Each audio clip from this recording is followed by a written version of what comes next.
तो आज का जो चर्चा का विषय है जिस पर हम लोग चर्चा करेंगे वो बहुत ही इम्पोर्टेंट चर्चा का विषय है, और जिसमें हमें ये भी देखने को मिलेगा कि एक अध्यापक की भूमिका कक्षा से बाहर और कक्षा से अंदर क्या होती है।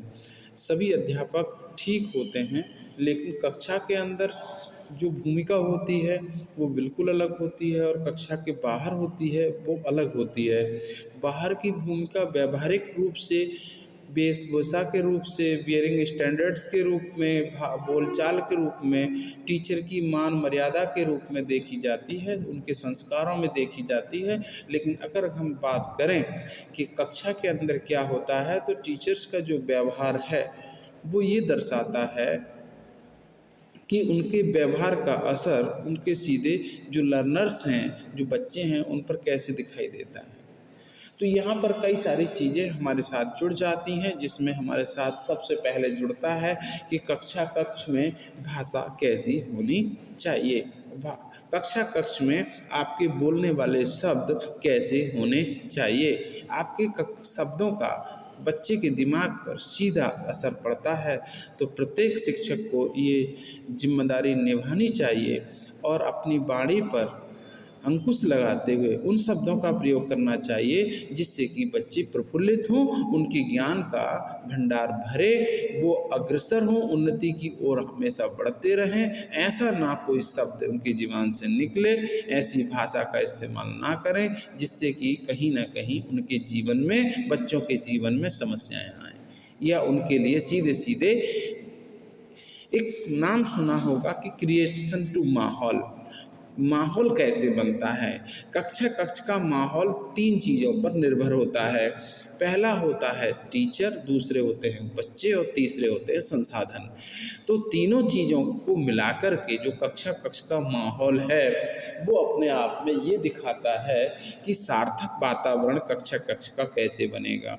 तो सार्थक वातावरण तब बनता है जब किसी भी ज्ञान को अर्जित करने वाले लोगों के पास कितने इंटरेस्टेड तरीके से, कितने रुचिपूर्ण तरीके से टॉपिक जा रहा है, उस बात में, उस टॉपिक में, उस चैप्टर्स में कितना रस निकल रहा है। रस निकालने का काम कौन करेगा? इंटरेस्ट पैदा करने का काम कौन करेगा? शिक्षक करेगा।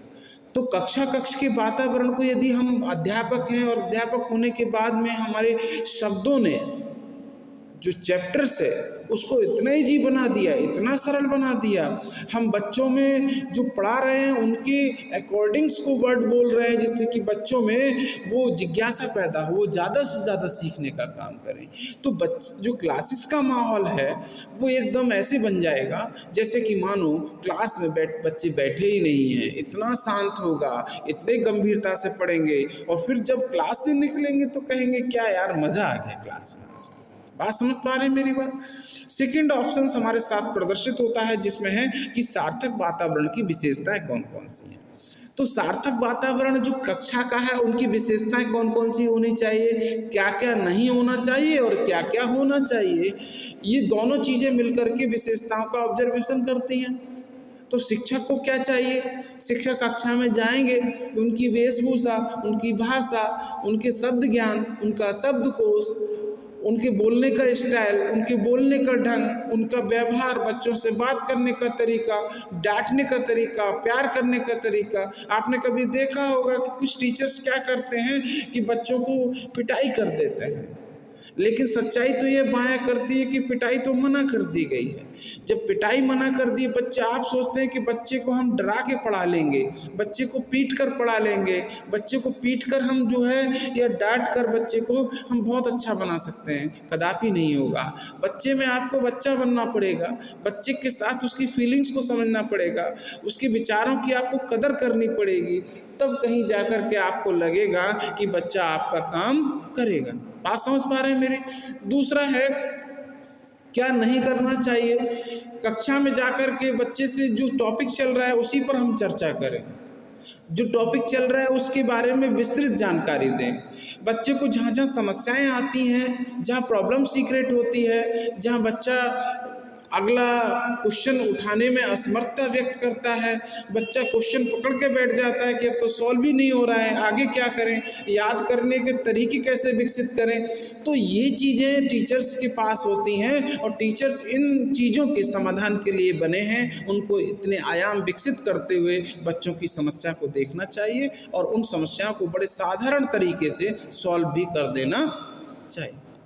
उसी क्रम में अगला प्रोसेसिंग जो लागू होता है वो ये भी होता है कि बच्चा यदि कहीं पढ़ रहा है तो बच्चे के सक्रिय लिखित जो वातावरण है, क्रिएशंस टू माहौल है, वो कैसे डेवलप्ड होगा। तो बच्चे के जितने आयाम बच्चे के अंदर विकसित होते हैं वो जिज्ञासा पर निर्भर करते हैं, और जिज्ञासा को कौन बनाने का काम करते हैं, शिक्षक बनाते हैं। कैसी जिज्ञासा होगी, वो जिज्ञासा को कैसे नए आयाम तक आप पहुंचाएंगे, वो ये निर्भर करता है कि क्लासेस का जो वातावरण था, कक्षा का ज्ञान घर तक कितने समय तक जाता है, कक्षा का असर घर तक कितने समय तक जाता है। घर पर जाकर के कोई बच्चा वास्तविक रूप में पुस्तक खोलता है, पढ़ता है, लिखता है, काम पूरा करता है, इसमें भी कई सारी कैटेगरी होती है। कुछ बच्चे होमवर्क करते हैं, लिखित का काम पूरा किया, गुरुजी को थमा दिया, गुरुजी हमने काम पूरा कर लिया। कुछ बच्चों ने याद भी किया और लिखा भी और कहा कि गुरुजी सुन भी लीजिए, लिख भी देंगे, ये भी पूरा हो गया। कुछ बच्चों ने कहा कि देखा जाएगा, बहानेबाजी भी मार दी। तो ये बहानेबाजी बच्चे की समस्या है या आपकी समस्या है, टीचर की समस्या है, बच्चा बहानेबाजी कर रहा है, या फिर बच्चे की समस्या है, इस पर विचार करना है। मेरे अनुसार अगर देखा जाए तो ये समस्या बच्चे की नहीं है, टीचर्स की ज़्यादा है, पेरेंट्स की ज़्यादा है। क्योंकि बच्चा अगर बहानेबाजी कर रहा है तो इसमें मतलब ये है कि टीचर्स ने भी कोई ना कोई रसपूर्णता नहीं दिया है,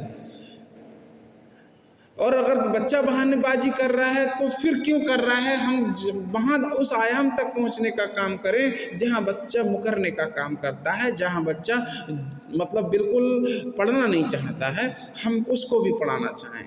अगर बच्चा घर पे लापरवाही कर रहा है तो उसके जिम्मेदार पेरेंट्स हैं, और मैं समझता हूँ कि बच्चे में बच्चा बन के यदि आपने पढ़ा दिया तो बच्चा निश्चित रूप से खेल खेल में घर पे जाकर काम करने का प्रयास करेगा। बच्चे को आप कहीं ना कहीं उसको इतना स्नेह प्यार देते चलें जिससे कि बच्चे के अंदर वो ज्ञान की वृद्धि, वो ज्ञान की लौ, वो प्रकाश की लौ इस तरीके से प्रफुल्लित होती चली जाए कि बच्चे आपके शब्द को घर पे भी दोहराएं और कहें हमारे गुरुजी, हमारी मैडम, हमारे सर इतने अच्छे हैं कि उन्होंने हमारी समस्या को आसानी से सॉल्व कर दिया, अब तो मुझे पढ़ना है, अब तो काम करना है, आदि तरीके की बातों को देखते हुए वो अपने काम को अंजाम देगा। तो इसी के साथ में मैं आपसे कहना चाहूँगा कि हम सबकी जिम्मेदारी है कि बच्चों का भविष्य, जो आने वाला भविष्य है, वो बच्चों के कंधों पर निर्भर है, और उन कंधों को हमें मजबूत बनाना है, और उन कंधों को मजबूत तब बनाना है और ऐसे बनाना है कि वहाँ अच्छा ज्ञान दे करके बनाना है। हर पेरेंट्स की जिम्मेदारी को ध्यान में रखते हुए काम करना है। पेरेंट्स भी जिम्मेदारी ध्यान देके अपना, आपका जो बुढ़ापा है, आपका जो वृद्ध अवस्था है, वो बच्चों के कंधे पर निर्भर है।